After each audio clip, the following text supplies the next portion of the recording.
everyone present. We have our resuming our hearings here in Oxford this afternoon. So first we have Mr. Brian Holland. I also have Mrs. Maureen Holland as well. Would you like to come forward? You're presenting separately, sir? Yes.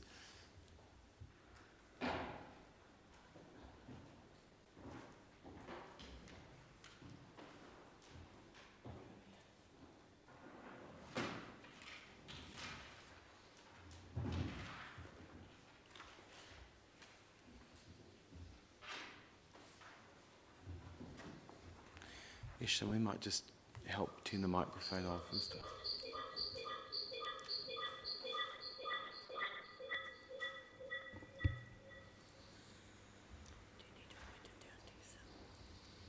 We'll just get the technology to work for you first. So you've got the mic on. Thank you. That's excellent. Welcome, Mr. Holland. We've got a presentation from you for up to 10 minutes. Our staff will let you know with a bell when you're at 8 minutes, and then they'll let me know when you get to 10. If you could leave some room for questions if you'd like, would be great. But the 10 minutes and how you use it is up to you. So welcome, and we look forward to hearing from you. Well, thank you for the opportunity to speak about the long-term plan. Firstly, I don't want to see any money spent on the 5 points set out in the written reply that I gave to Council.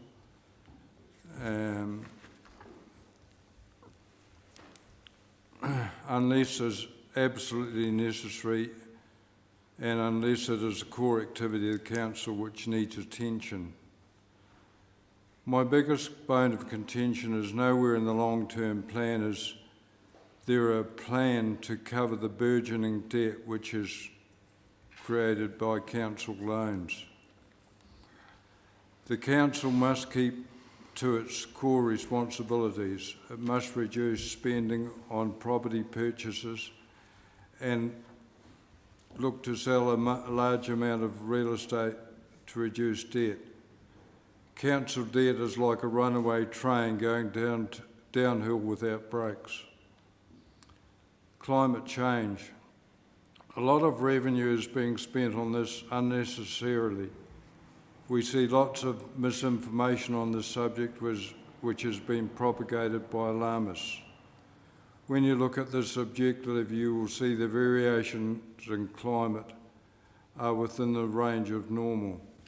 There is plenty of science out there that will change thinking if you have an open mind and make yourselves aware of it.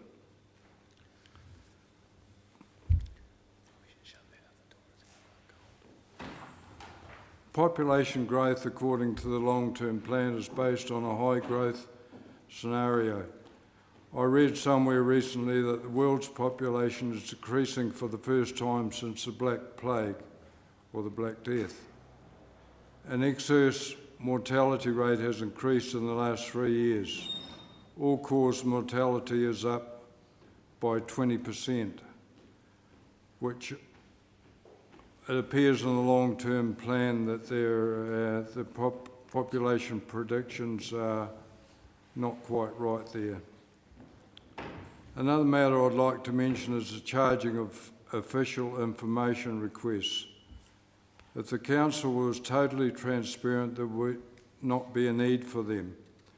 Quite often there are 3 requests to get better answers from the Council on the original question. Just got to move my page here a wee bit.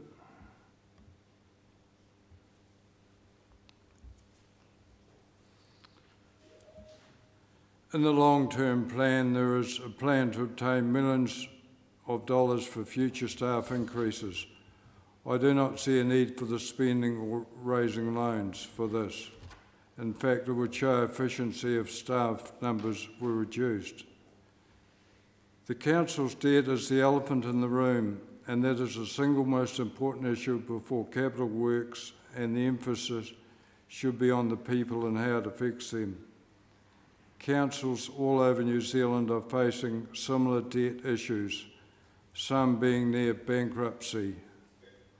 It looks like the council ratepayers could be the collateral responsible for any loan repayment default to the LGFA by any council in New Zealand.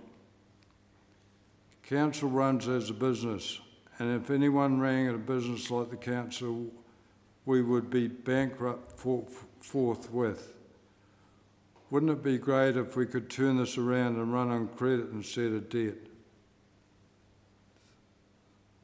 I hope I'm in enough time. Yes. For the 8 minutes. Yes, you are, sir. Thank you. Have you've completed your submission?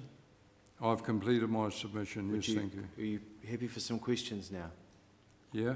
Thank you. Any question from colleague? Well, thank you. Doesn't appear to be, Mr. Holland. Thank you for making your points. It's a clear submission, so thank you for that. I should just observe before I come to you, Mrs. Holland, that I have Councillor Philip Redmond online. He's unfortunately got COVID, and Councillor Al Blackie is an apology for this afternoon owing to a prior engagement that he had. So that they are just a record for this afternoon.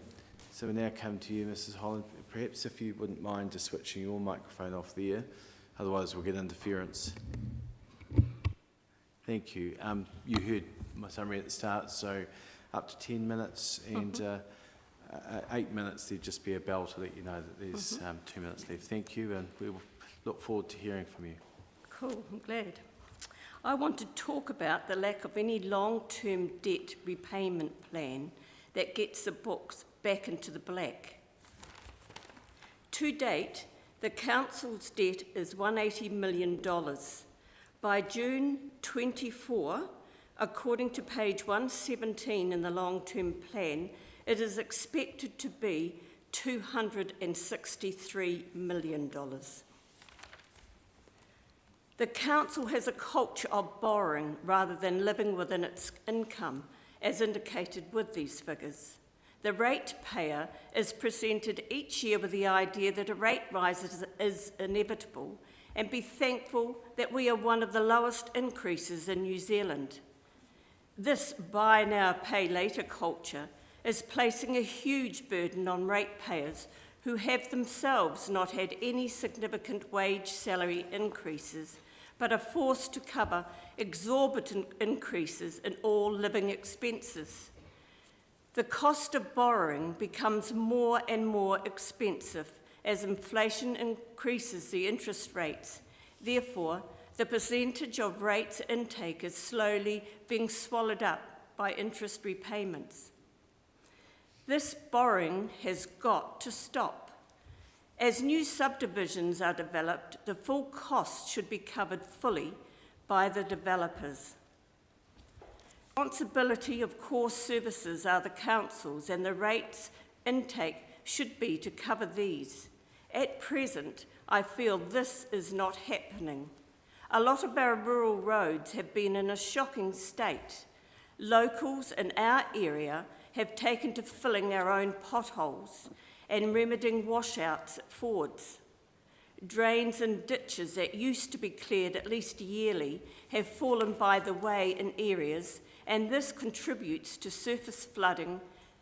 Basic maintenance is all that is needed. Stated under security on borrowing in the long-term plan, page 118, quote, "The council does not offer its assets as collateral on borrowing. Rather, it secures its borrowing from the local government funding agency or its creditors, with a charge over the council's rates and rates revenue, which means rates can be set to repay outstanding loans," end of quote.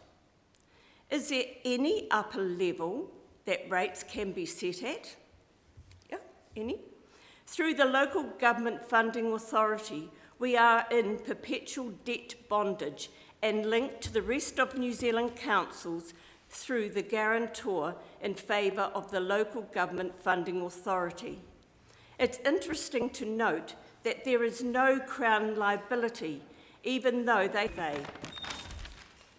The council states they are comfortable within their imposed debt level, but if any council in New Zealand with funding from the LGFA should falter on payments, it's up to the rest of New Zealand ratepayers to pay down the debt.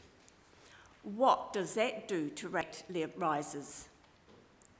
The 2023 New Zealand combined council debt was $16.678 billion. The 2024 estimated combined council debt is $19.460 billion. These figures are secured from the LGFA website. This is an enormous debt burden on all ratepayers across the country. Imagine if even more councils tumble. Who then pays the debt, or what collateral is taken as payment? Council states they own all these properties and amenities, but it is the ratepayer who own them.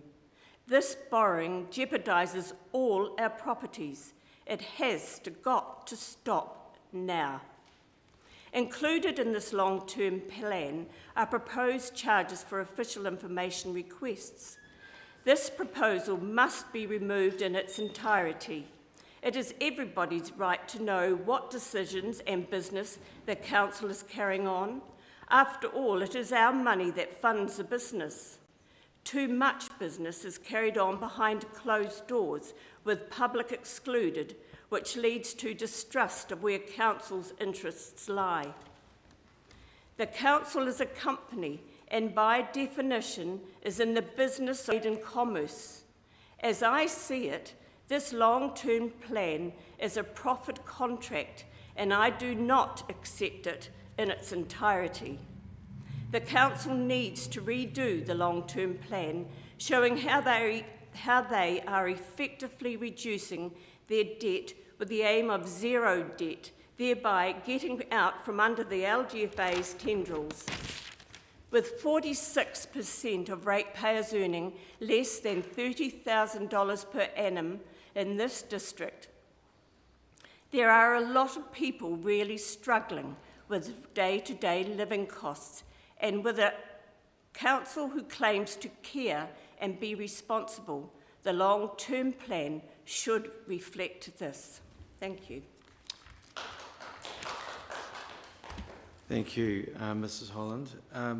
Just questions. Firstly, you raised around roads, and you're aware of local residents to fixing potholes. Do you know how the council service request system works? If you do identify something like that to get it repaired, do you know how to lodge a service request? No, I don't. Okay, well, But should I have to? I mean, that's a core service that the council should be undertaking. I'm just going to say to you that I'm not disagreeing, it's a core service, but if you notice something in a contract that hasn't, then you're most welcome to call our service centre, or there's an app on the phone called Snap Send Solve. If we haven't picked that up, we're more than happy to come out and get those things addressed. Just letting you know how that works. I don't expect anyone to be repairing their roads. That's a job that we should do.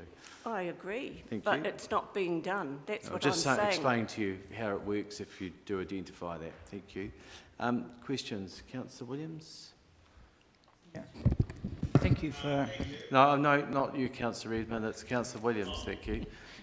Thank you. Thank you for submitting. Similar vein with you said about some of the drains and ditches with maintenance.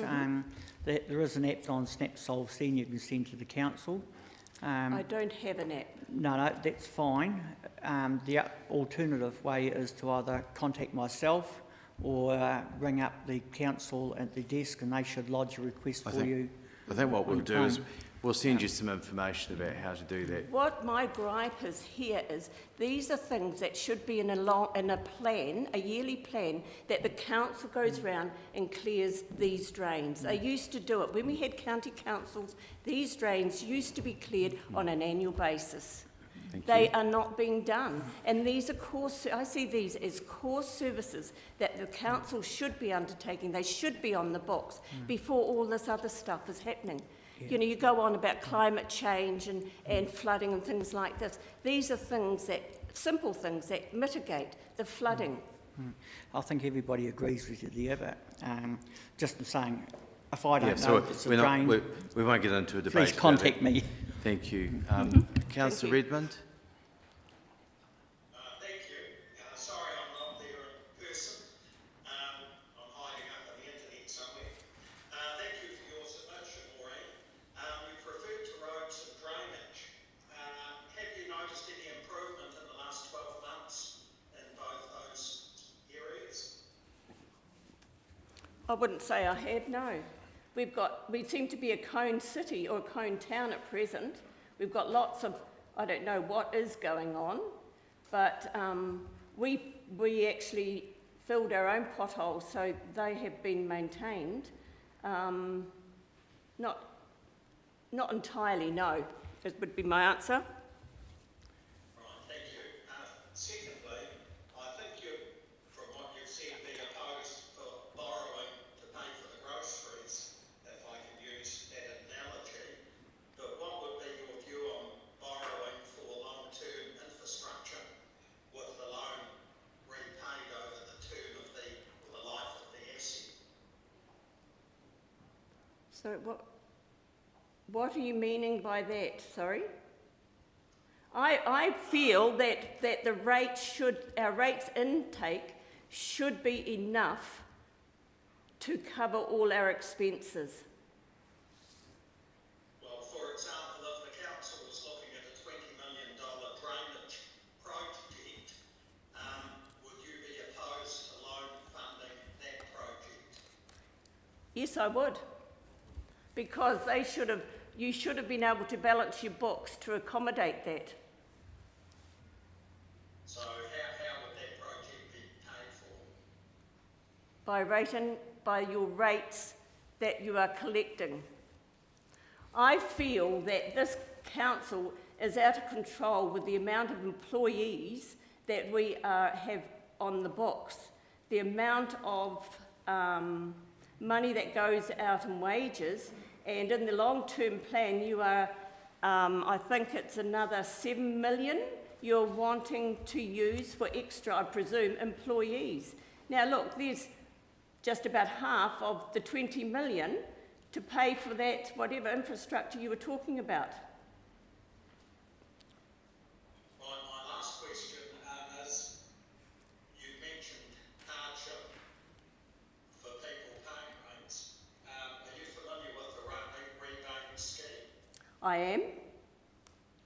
All I'm saying is, in the long-term plan, part of what was said is, where was it? The breakdown, it was 48%, I think, of waimakariri residents earn under $30,000 annually. And I think that was gross. I'm not sure. Right, thank you. Thank you. Any further questions? Thank you, Mrs. Holland and Mr. Holland for your submission. We will be considering those in a couple of weeks' time, and we will let you know the outcome of that. Thank you. Appreciate your time. Thank you. We next have the Oxford Arts Trust. Is Arita joining us today? No trouble. So please come forward.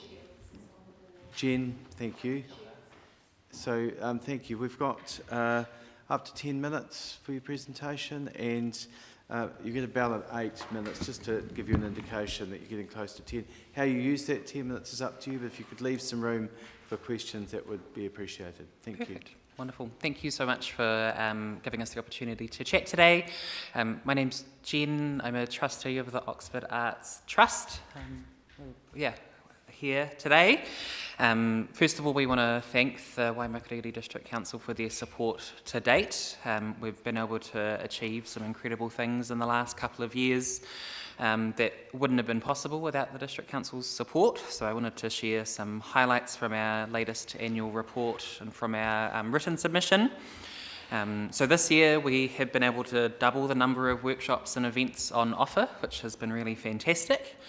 We've been able to take the time to invest in people and relationships, both within the gallery and the trust, and within the community as well, to build up the resilience of the trust and the gallery, and to really establish stronger relationships in the region.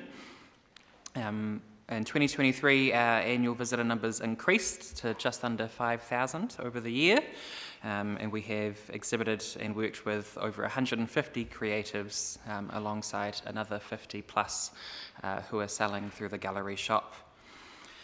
The creative sector in New Zealand contributes nearly $15 billion to GDP in 2023, which is comparable to industries like agriculture. So the Oxford Arts Trust feels that's in line with the OECD recommendation that we recognise arts and culture as an economic and social investment rather than simply a cost. And we can see that not just in the financials, but in the flow-on benefits that the creative sector has for our communities as well. We know that creative industries contribute to social well-being and cohesion, particularly in these kind of post-COVID times. It's really beneficial for communities to have space to kind of gather, and we know the positive impact creativity has on well-being as well. And that's something the Oxford Arts Trust and the Gallery have really taken in mind when we're thinking about the work that we're doing, is that it's not just a space for creativity for art's sake, but as a platform for community well-being and community connection too. In terms of asks in our submission, we're really keen to renew our offer of collaboration and consultation to the District Council, offering the diverse skill set that lives within our communities and within the Oxford Arts Trust Board. We're really keen to work together as much as we can. We know that many creative organisations are volunteer-based, so we recognise the District Council's investment in this area and really would encourage further investment. We want to offer our congratulations on finalising the District Council Arts Strategy. We're really pleased to be able to contribute to that strategy, and we're looking forward to seeing that its implementation be appropriately resourced.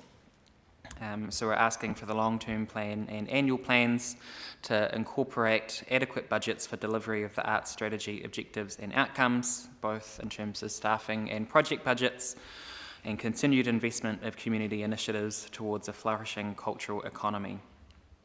In light of growing demand for connection, creativity and well-being in our community, the Oxford Arts Trust requests increased investment to $10,000 per annum, increasing to $15,000 in 5 years.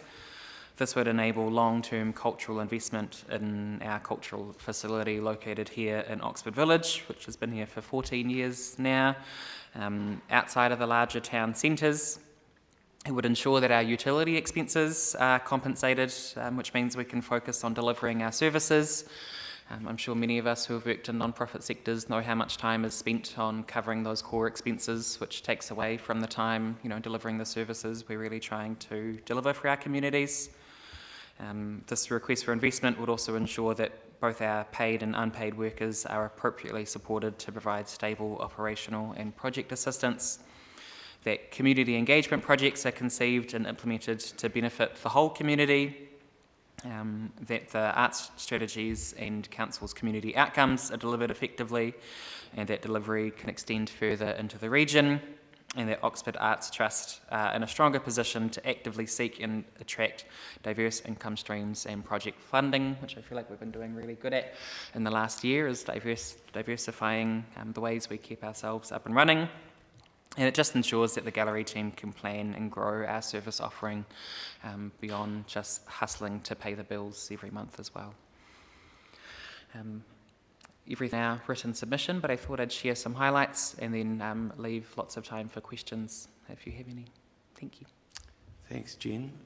We appreciate the submission and also for noting the launch of the art strategy, which I believe is on Friday. So if you haven't, I'm sure the Trust will have received, hopefully, an invitation to be there. Thank you. Questions? Councillor Fulton, then Councillor Williams. Thank you, Mr. Chair. Thank you, Jen. You touched on the economic impact of the arts. So what capacity do you think does the gallery have to increase visitor numbers, particularly in the context of sort of visitor promotions, ENC, dark skies sort of thing. Have you got the people and the resources to do that, and how do you go about it? Yeah, absolutely. So particularly in this next year, we're looking at a really diverse offering in terms of exhibitions, but something we are being able to focus on more lately has been events that attract visitors, particularly from outside the region and in Waimakariri more generally into Oxford. So we have one of our trustees working on this longer term project around the idea of an arts festival that would be based at the gallery. So I think we're looking at early next year as the first first occurrence of that event, and we're really excited by the Oxford Dark Skies project and think that's a really unique offering for the village and for arts and creativity in that space as well. So I think things like events and things that are beyond the day-to-day offering of the gallery are exactly the kinds of things that we can focus on more when those core costs are covered and we're not trying to make sure that we're spending all our time on that work.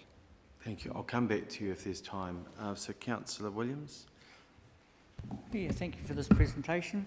I see you've got some income here, you've got sales and fees. So what percentage is your sales and fees compared with all the, like you've got 5 grants here? Our income is 90% funded by grants. So that's great. So the question is, because you're arts and crafty and all that type of person there, and you do a lot of retail sales and you've got all these exhibitions, is there scope to expand to a wee bit more sales and fees on that avenue? Because obviously you're you're just about a commercial operator now. Well, so you've posed your question. Thank you. Our exhibitions are aimed at exhibiting work. They're not necessarily works that you'd want to have in your home. They're more public works, so we need big institutions to buy those works. So that doesn't always happen. It happens very rarely. Our retail side is very small because we only have limited space. So our retail side is very much the artists that have exhibitions or have supported the gallery for the last 14 years. And that's last year our income from retail, which is on a commission basis, was under $4,000. But that's something that increases with visitation as well. It does, yeah. but it's very noticeable now that people keep their hands in their pockets. Thank you. Councillor Cairns. Thank you, Mr Mayor. I enjoyed going to your gallery. It's a lovely gallery. Thank you for providing the expenses. Can you clarify what community engagement costs at just over 20,000 is? What does that actually cover, please? Well, that's the fees paid to contractors who then, there's a diverse array of what they do. We pay professionals to acquire grants. We have to have professional people to do that because the paperwork in it can be, and then you have every single grant we get, including the council grant, we have to report on. So it's not just a case of getting the money and then we spend it, thank you very much, it's all done. It's public money. I'm sorry, I'm the treasurer, so it's public money, so every single cent is accounted for. Okay. So some of that work is paid for. I'm not paid, I'm a volunteer. Yeah. And then we have people that, for promotions, we have to pay, again, we have to pay professionals. All right. Thank you for the clarification. Thank you. Thank you. Councillor Bryan. Thank you. It might be me, but I'm just a tad bit confused. The art strategy remains, this is page 6, the art strategy remains a mystery to the creative industries of Waimakariri and has not been properly launched and claimed by the creative community, and it goes on obviously. Yet the next paragraph, it sort of contradicts. I'm just a little bit confused over those 2 paragraphs. Yeah, sure thing. So This is a submission that we've written collectively as a trust, so I might not be able to answer every question, but I imagine it was written prior to the launch being planned for this Friday, so was obviously captured a point in time and is now shifted. Is there time? How much time is left? So there's time for a further question. Last question, Councillor Fulton, if you wish to pose one other. It's very particular. Community engagement's been covered in the costs, but insurance, I know we're all facing insurance costs, but 23% increase. Have you had any explanation as to how that's justified and whether there's any way of reducing that? Beg your pardon? The insurance broker, that's it's public liability and a certain amount of employers' liability and a very small amount on contents. I mean, my question to him was, well, okay, if we don't insure contents, how much does that reduce it by? $200. I mean, we can't not insure contents, but it is basically public employers' liability insurance. Well, sorry, we're going to have to move on, Councillor Ward. Look, thank you both for your presentation. We appreciate that, and we will be considering it in a few weeks' time, and we will respond accordingly. Thank you both for your time, and hope to see you perhaps, or at least a restaurant on Friday. Thank you. Thank you. Right, now have Canterbury Country Cricket. So, Peter, if you'd like to come forward.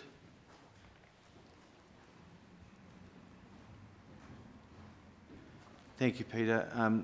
Up to 10 minutes, and Ashton will let you know when you're at about 8 minutes if needed. If you could leave some time for questions, that would be great. Thank you. If you just turn the microphone on, that'd be excellent. Thank you. Thanks. Yeah, thanks for the opportunity to talk to our submission. We wrote in support of the Council's long-term plan in relation to the second cricket oval adjoining Main Power Oval in Rangiora.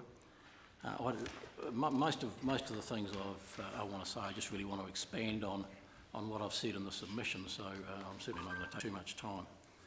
I think the first point I would make is that Main Power Oval at the moment is the one of the outside of the 5 main test venues in New Zealand is the most used first-class cricket ground in the country. So it is getting well used, and overall, including all our own country games and other cricket, we get about 60 to 65 days cricket a year.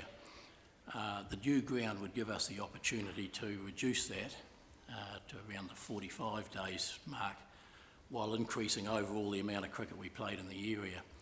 The importance of reducing it down to about 45 days is that it gives the maintenance people at Main Power Oval the opportunity to do their work on the ground, get water into it and reseeding and everything else that goes with turf maintenance. So that's a key point I just want to stress. The submission is really done on behalf of Canterbury Country Cricket as well as Canterbury Cricket. Canterbury Cricket have approached Country Cricket asking if, or wanting to use the facility at Main Power Oval as a training base, as a sort of a development base, as I've pointed out in the submission. The growth in the female, particularly in the female game, is starting to pick up speed. The growth in our kids' cricket has been pretty extensive over the last 7 or 8 years. So things are growing, and we're just struggling to cater for everything we need to do. So part of the proposal is that the new ground and the associated facilities will be part of a development hub for Canterbury Cricket itself.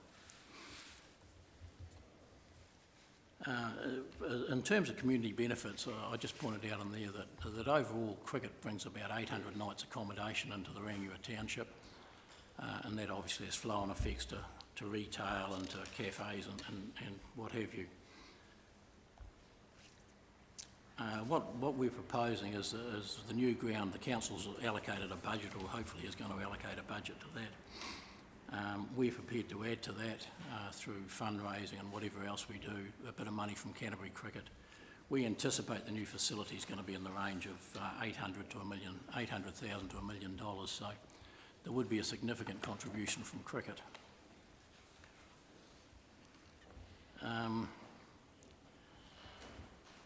Just a couple of other points I do want to make. Main Power Oval, during the winter months, the ground there, because because it's maintained to the level it is and manicured almost as it is at the moment, we work closely with the North Canterbury Sport and Recreation Trust, and every Friday there's a whole lot of kids hockey and football matches on there. And if you go along this coming Friday, there's going to be 5 games of hockey and 6 games of football, courtesy of the North Canterbury Sport and Recreation Trust, and that's part of their primary school sports program. So they do use the ground pretty extensively for that. I guess the last point I would make, over the last decade, country cricket has spent $1.6 million on maintaining Main Power Oval. Of that, a bit over 400,000 has come by way of council grants. So cricket itself has contributed about $1.2 million to the upkeep of the ground, about 3 to 1. So we're proposing that that sort of figure will continue. Yeah, that's about all I've got to say. So there's plenty of time for questions. Thanks, Peter. I'll start off with one for myself. If council decides not to put this investment in, what risk would there be to country cricket in this district? Might that be that country cricket looks elsewhere? Country cricket itself won't, but Canterbury will. I think it's almost inevitable that the difficulty for Canterbury cricket at the moment is that Hagley Park can't cater for everything that they want to do, mainly because it's now probably the premier test venue in New Zealand, and New Zealand cricket take it over on a regular basis during the summer months. So Selwyn District Council have been talking to Canterbury cricket about doing something out in Wollaston, which is obviously a growth area as well. Wollaston's actually part of our catchment as well out that way. Canterbury cricket's preference is to continue the development of Main Power Oval and enhance that so that it can be retained in this area. Thanks, Peter. Councillor Fulton, followed by Councillor Williams. Thank you, Peter, for that. Thank you, Mr. Chair. My first question was just perhaps you could elaborate or explain to some non-cricketers what first-class cricket is and the types of cricketers who might come, the teams, international level, domestic, sort of, that's a bit of a cricket term there. So who can we expect to see through the second ground? What's the range? Well, first-class cricket is basically the 6 major associations in New Zealand: Auckland, Northern Districts, Central Districts, Wellington, Canterbury and Otago. So it's games involving those teams. This last season we hosted 2 4-day games involving Northern Districts against Canterbury and Wellington against Canterbury. We hosted a 1-day Ford Trophy game which involved Auckland and Canterbury, and a couple of 2 women's first-class 1-day fixtures, and that was against Central Districts and Canterbury. So it's that level of cricket. It's the next level up from what we play. Thank you. Councillor Williams. Yeah, thank you, Peter. You stated the council's putting in $400,000 now for the front pitch. Over the last decade. Over last year, yes. So in the second pitch, would you be requiring the council to put another budget in for maintenance of that as well? Or would you be solely doing it yourself? Or what would be the situation there? We would hope that there's a sort of a 3-way split between the council, us and Canterbury Cricket. But we haven't got into that yet. So you don't know what that would cost the council as well? Well, we know at the moment to maintain Main Power Oval's costing us about $220,000 a year. And that's gone up incrementally over the last decade, obviously, like everything else. So the second pitch wouldn't be quite that level, but you could probably add another $120,000, $130,000. There would be some cost savings because of the equipment we already own. Thanks, Peter. Any other questions? Do you want another question, Councillor Fulton? Thank you. I'm just interested in knowing Main Power in the past. There were sort of gate charges for major fixtures at some level. What sort of appetite or tolerance is there for paying any amount of money through the gate, particularly if it was sort of an international women's cricket or something of really high profile, high calibre game? Could it start to pay its way in some small way through gate charges? There is that possibility. Over the last decade we've hosted international under 19 international tournaments and stuff like that. The price charged for first-class cricket is dictated to us by New Zealand Cricket, so we don't get a lot of say of that. And at the moment, the only games they charge for are T20 matches. So if we get allocated a T20 match, there will be a charge for that, yeah. And it's about $15 a head. To you though, actually, really? No. No. No. All right, any other questions? Well, thank you, Peter. I think your submission is really clear what you're seeking to do. Just acknowledge the huge amount of work that goes in the cricket ground, and certainly your passion and enthusiasm and the whole team behind you. It's a real credit to you, and you can, I'm sure, are very proud of, but we're proud of you for the work that you do that represents our district well. So thank you. Thank you. All right, thank you. We've got pupils from Oxford Area School. Still waiting for Mr. Smith is here. Oh, well, would you like to be happy to come forward early, Mr. Smith? Thank you. Thanks, Ben. It's up to 10 minutes for presentation. A bell if needed at around 8, and it's 10, just to give you an indication, and leave some, if you could leave some room for some questions, I'm sure it'd be appreciated. So if you could use the microphone, that'd be great. Thank you. Kia ora katoa, Ben Smith, Taka Inua. I'm actually a local resident here of Oxford and have only been in the district for the last 2 years. And I'd firstly like to congratulate each and every one of you as councillors and local body representatives for the work and effort that you put in to listen to these submissions and, you know, to honour the process that you're going through in a public consultation on such an important